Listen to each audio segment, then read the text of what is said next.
Oke guys, aku bakal ngasih tahu ke kalian bagaimana kehidupanku selama tinggal di Jepang dan bekerja di pertanian di Jepang. Karena aku bekerja di sektor pertanian, jadi berangkatnya harus pagi-pagi. Dan ini suasananya masih sepi banget ya, karena masih pagi.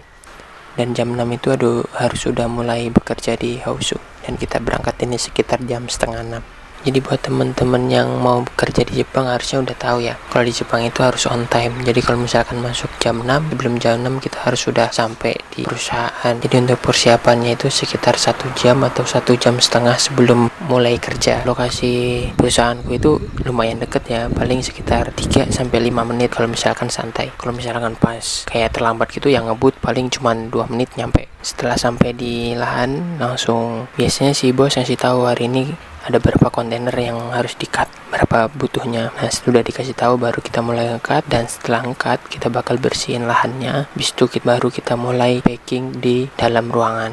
Di tempatku itu kerjanya lebih banyak di packingnya, bukan di kerjaan di luarnya. Jadi kayak full seharian itu kebanyakan di packing. Dari mulai jam 8 itu biasanya sudah mulai start packing sampai jam 5 ataupun jam 6 itu. Cara packingnya itu kita bersihkan daun-daun yang berwarna kuning, terus ada yang putih-putih juga kita buangin. Terus kalau misalkan ada bunga juga kita buang. Nah, yang udah bersih itu kita masukkan ke dalam box itu. Satu boxnya 50 ikat, sekitar 6 kiloan. Nah, ya gini kerjaan di pertanian itu.